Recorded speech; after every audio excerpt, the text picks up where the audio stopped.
Velkommen til HDK, hvor vi sætter hjerterne på prøve, vender store og små spørgsmål, og måske får vi et par hoveder til at koge undervejs.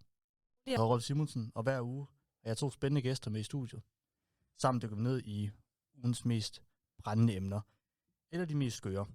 Ingen emner er for store, for små eller for vilde.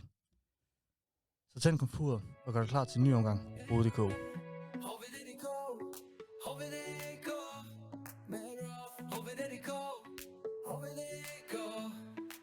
Denne uge har vi 2 spændende gæster med i studiet. På min ene side har vi Mette, og på min anden side har vi Niklas. Hallo. Tak fordi vi kom. Tak fordi vi måtte være her. Ja. Godt, I kunne være med. Vi har lidt emner, vi skal igennem i dag. Og jeg ved ikke, hvor kendt er I sådan på Tinder, hvad især? Altså, min erfaring med Tinder, det er, at jeg har været i et forhold så længe, at da jeg kom i det forhold, var der ikke noget, der hed Tinder. Så jeg har aldrig været på Tinder eller andre dating apps eller så videre. Så nothing. Okay. Jeg tror, at din erfaring med Tinder er hovedsageligt min erfaring med Tinder. Det, du har fået igennem mig. Nå, ja. Kontra Mette, så har jeg været single så længe, at jeg var med på Tinder fra starten. Okay. You were at the lodge. Jeg var endda med før, der var noget, der hed Tinder. Det var ret vildt. Gamle hot or not, som jeg ikke vil snakke yderligere om nu. Men ja. Okay.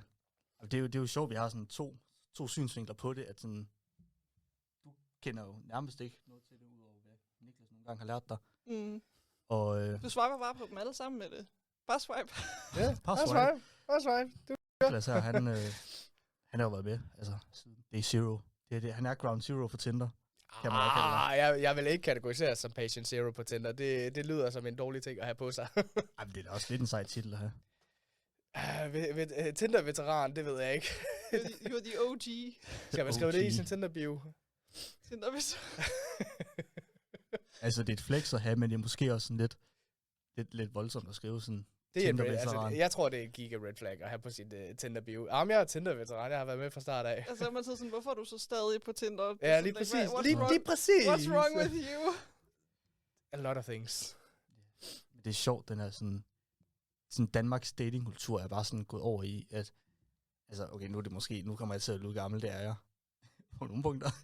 Hold up, har du ikke lige sagt, at du er 23? Ja, you're the young one here. Men det der med, sådan, man har hørt folk førhen, så tog man det bare i byen og mødte folk. Og nu er det sådan, den her digitale kultur med, at vi bare sidder på telefonen, og så swiper man bare og tænker, hende der, hun ser lækker ud. Hende skal jeg skrive til agtigt. At det her sådan skæld, der er sket. Altså honestly, når du siger det på den måde, så er det nærmest et mirakel, at jeg er i et forhold, fordi jeg kan heller ikke lide at tage i byen. Så sådan ingen dating apps og ingen by. What happened? How did I get anybody? Ja. Yeah. Du har så gjort det på den sådan gammeldags måde. Ja, åbenbart. Det der med, så møder man sin flamme, hvis man kan kalde det, og bare sådan, så kører det bare. Ja. Yeah. Så er det sådan en tog, der bare kører med 500 km i timen. Ja, hvis man bare var klar over, at man var på en date, når man var på date. Ja. Hvad handler det om? Det var... Vi var egentlig venner før, og så skulle vi ind og se Deadpool på Valentinsdag. Det kan jeg godt huske, du har snakket om. Og det var således, at det sådan, jeg tænkte, om den måde, vi lavede, hvad kan man sige, aftalen på, var, at sådan, om jeg vil gerne ind og se Deadpool, om jeg vil også gerne ind og se Deadpool, men vi har ikke nogen at se Deadpool med, så det var sådan, okay, vi kan bare tage ind og se den sammen. Og det var ikke gået op for mig, at det var en date, for han ligesom kom og så havde gave med til mig, fordi at det så var Valentinsdag. Og at jeg så bare stod der og ikke havde noget og ligesom give ham, men så havde jeg været til bingo ude på min fars arbejde, og så havde jeg vundet en boks chokolader, og så så tog jeg den bare sådan fra mit bord, og sådan her, den kan du få. Jeg ved ikke, om man kan kalde det for red flag, men det er fandme en uheldig situation, der har været i. Jeg vidste ikke, at det var en date. Men så kan man så sige fra din kæreste side af, han måske også har gjort det lidt klart, at sådan, hey, det er en date. Altså sådan, bare lige sådan, det er ikke lidt op til det, i stedet for bare sådan, dukke random op, og sådan, her, gave, værsgo. Altså, to be fair, Jeg prøvede virkelig at flirte med ham til en fest, like en måned inden, og han opfangede bare overhovedet ikke mine advances whatsoever, så jeg tænkte, ved du hvad, fair nok, han er ikke interesseret i mig, så like, vi bare venner, det er fint. Ja. Hvordan skulle jeg så vide, det var en date? Jamen, det er jo også det. Altså sådan, der er bare nogle ting, så lægger man ikke helt mærke til det, så er det bare... Det er jo, at vi kyssede, og han fangede ingenting. Okay, bror man, han er tom i hovedet. Han er en slow burner, det er, hvad han er. Nu var jeg jo tilfældigvis på den perifære synsvinkel i forhold til alt det der, hvor det var mig, der encouragede ham til at gøre ting. Og altså, det er en slow burn, det der. Det er fascinerende, at det kom så langt, som det gjorde. Du har bare siddet som sådan djævlen på din skulder. Bare sådan, ja, du kan kalde mig Kirsten Gifting-kniv. Det er vist efterhånden ved at være et adekvat, jeg har fået fingrene i. Ja. Okay. Jeg har lidt en liste under red flags. Jeg bare tænker, vi går lidt igennem og snakker lidt om, og får lidt jeres vinkler på det. Samtale, diskussion, hvad det nogle gange bliver til ud af det. Det første red flag, der sådan det er, og det er nok primært sådan på mandesiden på Tinder. Det ved jeg ikke, om du så kender det, Niklas. Altså, jeg vil ikke indrømme noget ordret, men jeg har undersøgt lidt på den anden side af Tinder. Okay. Men det første sådan red flag, det er billedet af bare overkrop. Ja, det er så mænd i bare det er så mænd i bare overkrop. Forhåbentlig. Eller kan man også tage den med sådan, hvis det nu er kvinder måske i bikini. Det kan man også godt vinkle til. Meget altså, jeg er stor fortaler for kvinder i bare overkrop på Tinder, men jeg tror ikke, at retningslinjerne går for det. Altså, jeg synes måske lidt, det er et red flag, fordi at, I don't know, jeg synes, det virker lidt for intimt. Det er sådan, så det, se hvor lækker en krop jeg har, og så er det ikke sådan en, se hvor dejlig en personlighed jeg har. Men er det ikke også hele pointen med Tinder? Tinder, det er jo et hookup place first, og så er det find love second. Ja.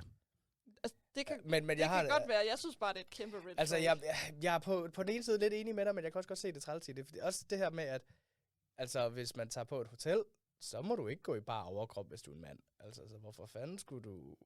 Det må du godt på Tinder. Men du må godt på Tinder. Så I don't know. Det er ikke noget, jeg tænder på. Det vil jeg da gerne være ærlig og indrømme. Hvad nu til så er like, kvinder i bikini, sådan meget lidt påklædt? Og de får et swipe til højre immediately. Så det er green flag for dig? Ikke nødvendigvis et green flag, men det er jo altså en måde at vise sin krop, og at vise, at man træner, og det er jo også en del af præstationskulturen og konkurrencestaten nu. Det her med, at man skal konkurrere mod de andre, og hvis jeg ser lidt bedre ud, og jeg har put in the work, så må jeg da også godt show it off. Ja. Det ligger også sådan lidt i dur med sådan næste sådan red flag, men det er sådan fitnessbilleder i spejlet, og man lige står sådan og lige sådan ser sådan stærk ud og står og flexer. På mændenes side eller kvindernes side? Ja, men det er jo på begge sider. Det oplevede jeg selv, det er jo på Tinder for, snart 2 års tid siden. Kvinder, der lige sådan laver sådan like backshot med, og det er altid, med røven-agtigt. Ja. Jeg synes, der er andre ting, der burde diskuteres i, hvorvidt der skal billeder med ind fra fitness af. Ja. Også det der med kvinder, der træner under fitness og optager sig selv. Det er jo en helt anden diskussion, men jeg synes ikke nødvendigvis, man må da godt vise, at man går i motionscenteret. Om det så er en gang i ugen, eller hvad det er, og du bare tilfældigvis har nogle billeder derfra, det synes jeg godt, man må. Okay. Jeg ved ikke, om jeg vil kalde det et red flag specifikt, men jeg vil heller ikke kalde det et green flag. Sådan en beige flag. Beige flag. Beige flag. Og jeg synes, hvis det er alle billederne på deres profil, der er sådan et billede. Ja, det er et stort red flag. Så synes jeg, det er et stort red flag. Har du ikke andet at gå op i? Ja, lige præcis. Ja. Så er det sådan, så er du en meget ensidig person på en eller anden måde.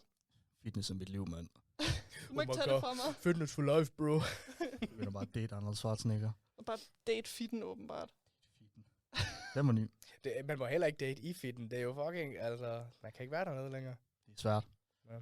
Nå, næste, det er sådan gruppebilleder, men jeg ved ikke, om du har set det før, men sådan gruppebilleder, hvor der er 8 mennesker på billedet, og så er man sådan, hvem er det egentlig, jeg har swipet til højre på? Altså der, hvor du kan ikke se, hvem det er, du kigger efter. Det er, igen, jeg vil ikke kalde det et red flag, men jeg vil ikke give den en højre swipe eller en venstre swipe.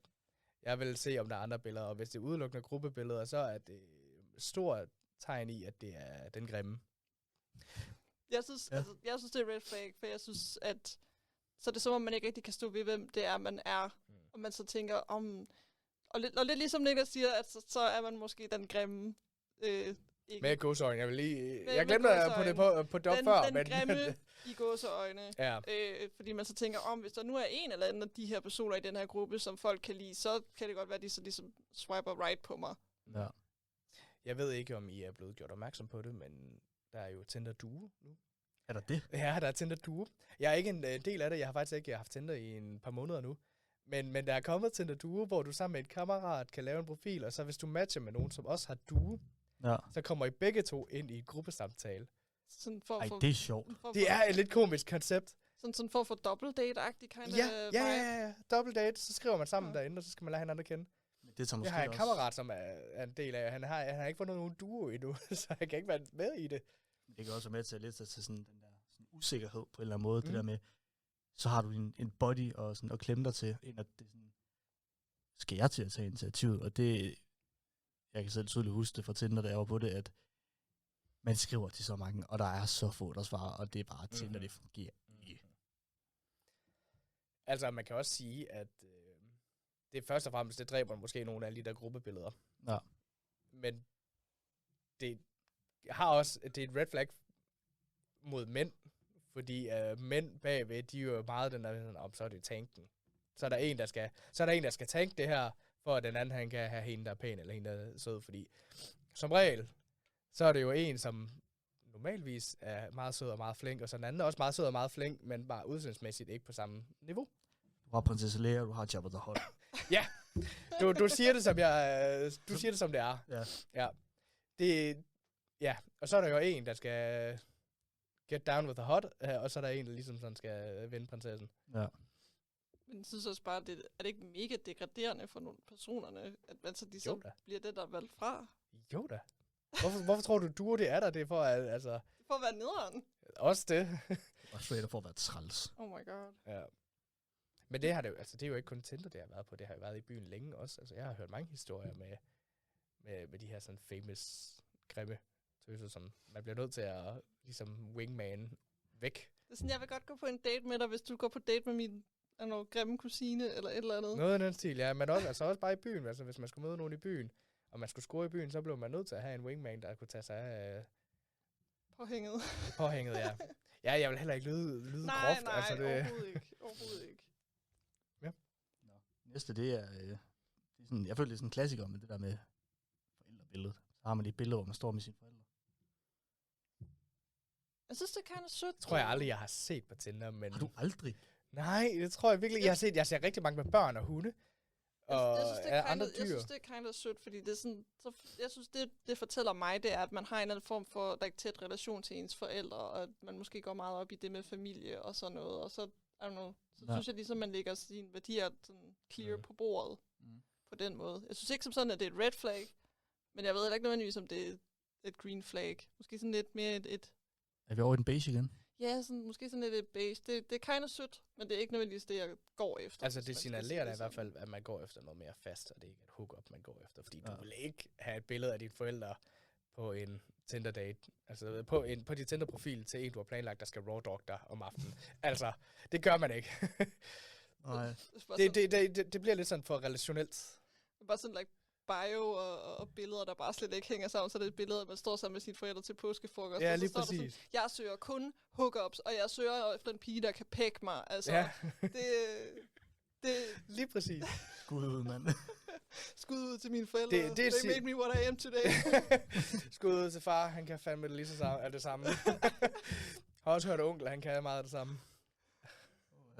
Skud ud til min far for... Pump me out into my mom, and then shout out to my mom for pumping me out at the hospital. Yeah, found me at the gym, bro. Begynder bare at fucking skud til hele familien. Skud til min hund, skud til min kat, skud til æslet ude på marken, altså. Ja. Alt skal med. Alt skal med.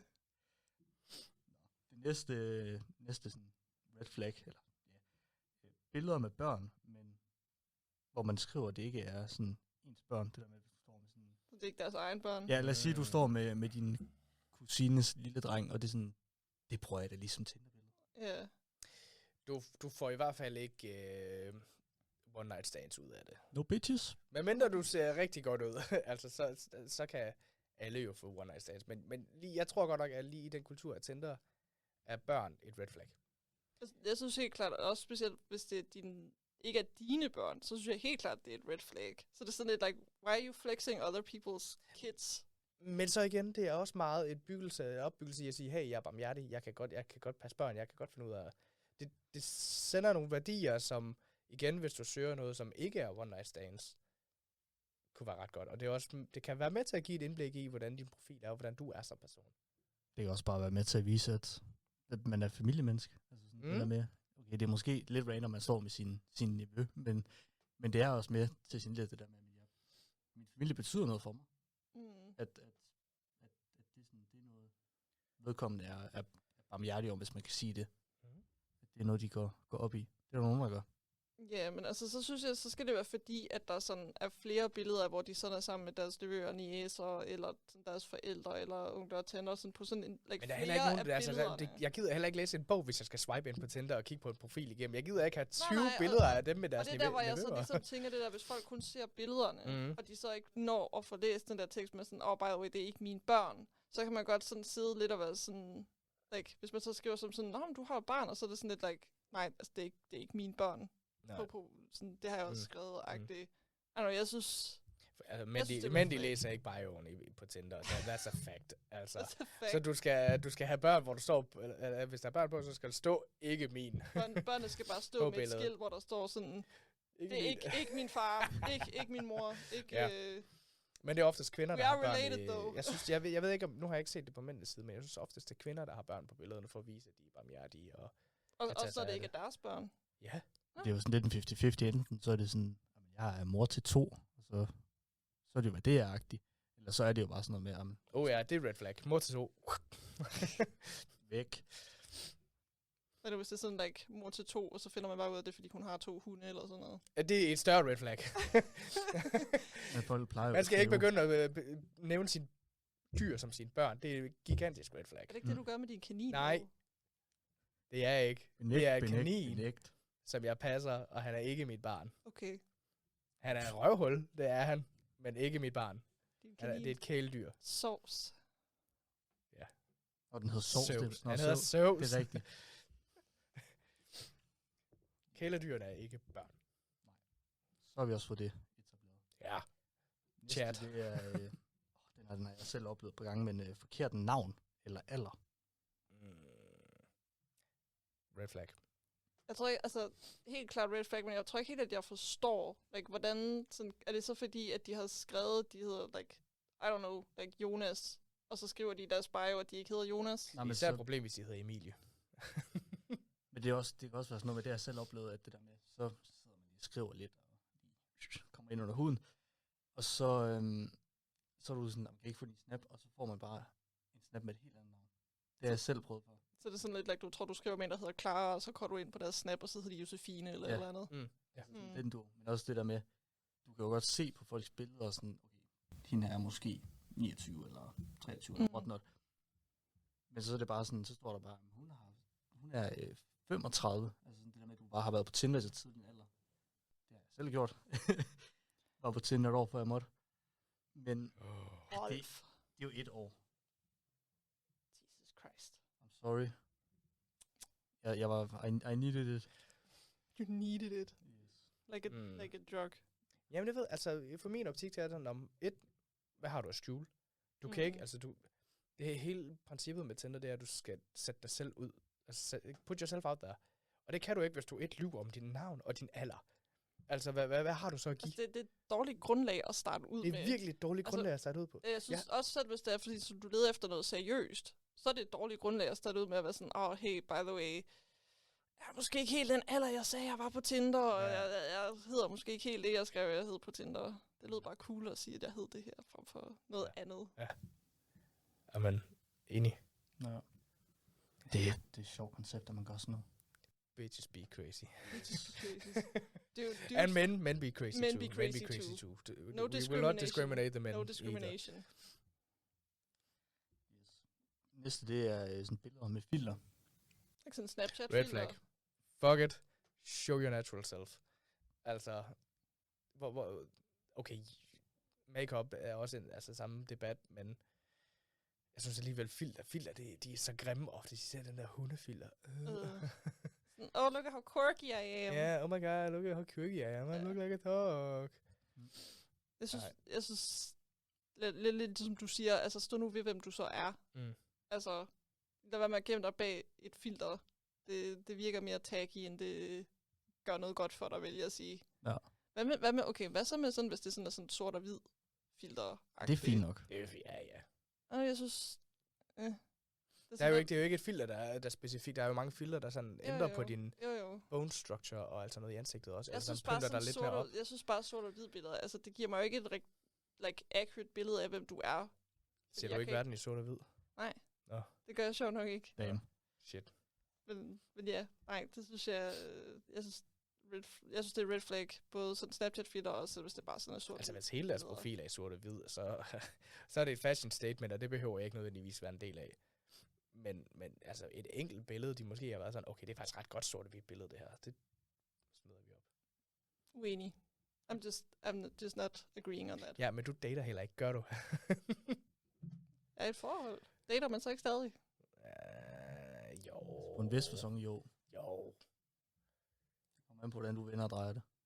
Det er jo Ligesom Rubik's terning. Rubik's terning. Rubik's cube. Rubik's cube. Yes. Jeg tænker, vi napper 2 emner mere. 2 emner mere? Så kører vi videre til en lidt... stadig samme dur, men lidt anderledes. Ja. Hvis man kan kalde det det. Det næste, det er det der med folk sådan meget eksplicit skriver, hvad de leder efter. Det der med, jeg skal have en fyr, der er minimum er 1,80 og brunt hår og grønne øjne og bla bla bla. Finance. Working finance. Det har du ramt mit pet peeve, kan jeg godt mærke. Det er et stort red flag. Ja. Også for, altså, det er jo lidt ligesom jobanslag, altså sådan jobopslag hedder det ikke anslag, hvor at, altså, det er et ønskeliste. Du kan fandme ikke få hele din ønskeliste. Altså jo, hvis du vil have hele din ønskeliste, så skal du godt nok også... Hvad er det? Det var ikke det, jeg ville have sagt. Man skal godt nok lede længe, og du skal være forberedt på, at du kommer til at gå lang tid uden succes. Og hvor stor er chancen for, at din ønskeliste også ønsker dig? Hvor stor er chancen for, at din ønskeliste, din er præcis, altså sådan stemmer overens med det han også vil have. Altså det kommer, hvis du finder julemanden på Tinder, så har du omskejsen. Ja.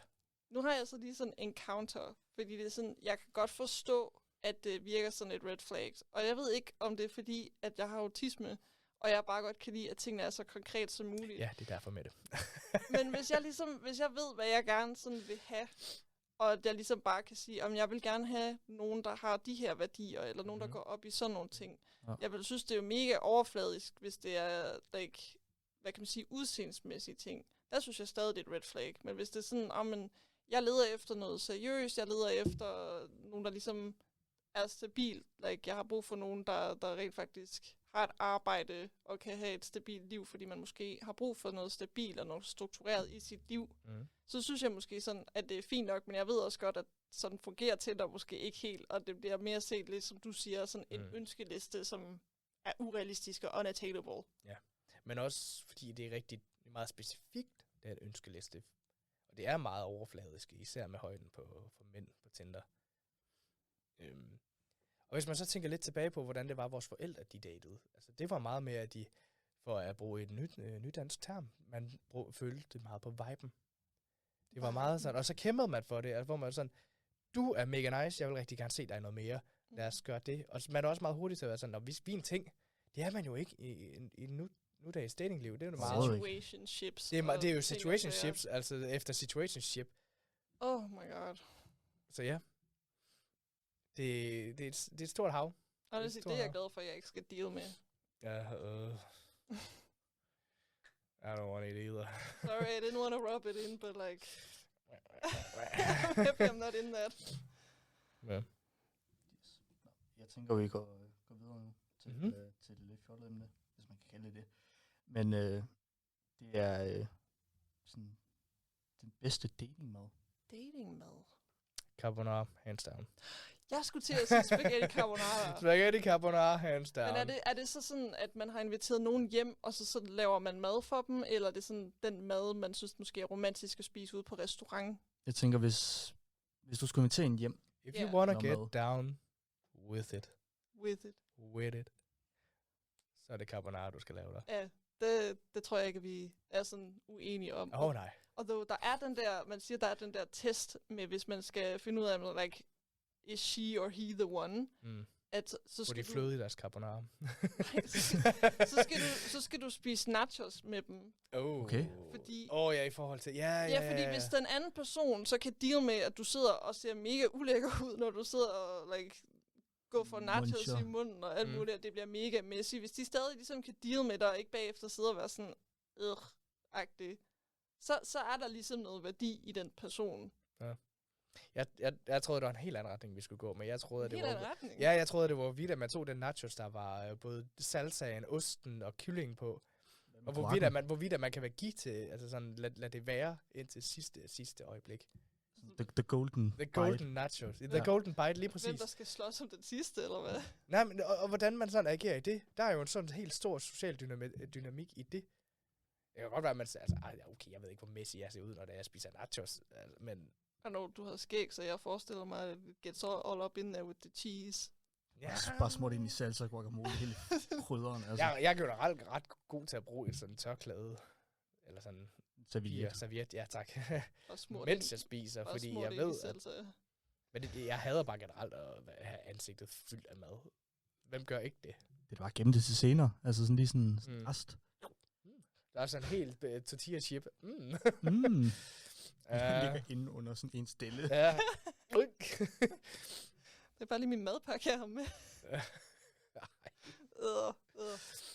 Men hvad, I er begge to på carbonara? Ja, altså der er et eller andet, jeg synes, der er et eller andet romantisk over, like, jeg ved ikke, om det er sådan italiensk, bare generelt. Cuisine. Men så kan man sige, pizza er pizza romantisk.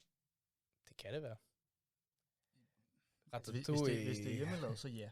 Og så viser du også, at du... Og så har man noget at lave sammen også. Ja. Det er jo også det Det er fede i hyggeligt. det. Hvis man kan lave noget sammen, så er det også mega godt. Jeg foreslår faktisk til dessert, og jeg foreslår dig dessert, at du laver en fromage. Fromage. Omelette de fromage. Bare sådan en normal fromage, eller sådan en fromage, ja, en citronfromage, eller altså en eller anden fromage, som du har lavet inden. Fordi det indikerer også lidt, at okay, jamen, jeg kan også godt lave lidt andet mad end bare det. Sådan. I forhold til sådan, at du er sådan lidt en overskudsperson. Ja, at det giver lidt et signal om, at man også har tænkt lidt over det her. Jeg kan have 2 ting. Fromage. Og hvis du får det igen på det samme på anden date, så kan det godt være, at hun begynder at være lidt sådan, okay, er det det eneste, du kan lave det her? Men så har jeg en god ting, man kan gå over til. Altså, en god bøf. Og nogle kartofler. Og så sovs. Der skal altid sovs til bøf. Du er sådan en rigtig jyde. Rigtig jyde nachos. Jyde nachos. Jeg har faktisk, jeg kunne godt køre med sådan hjemmelavet pomfritter, sådan en ordentlig bøf, og så... en god ribeye. Nej. Jo. Men så en masse champignoner, du så putter sammen med sukker, og så noget balsamico eddike i. Og så bare lader det koge op.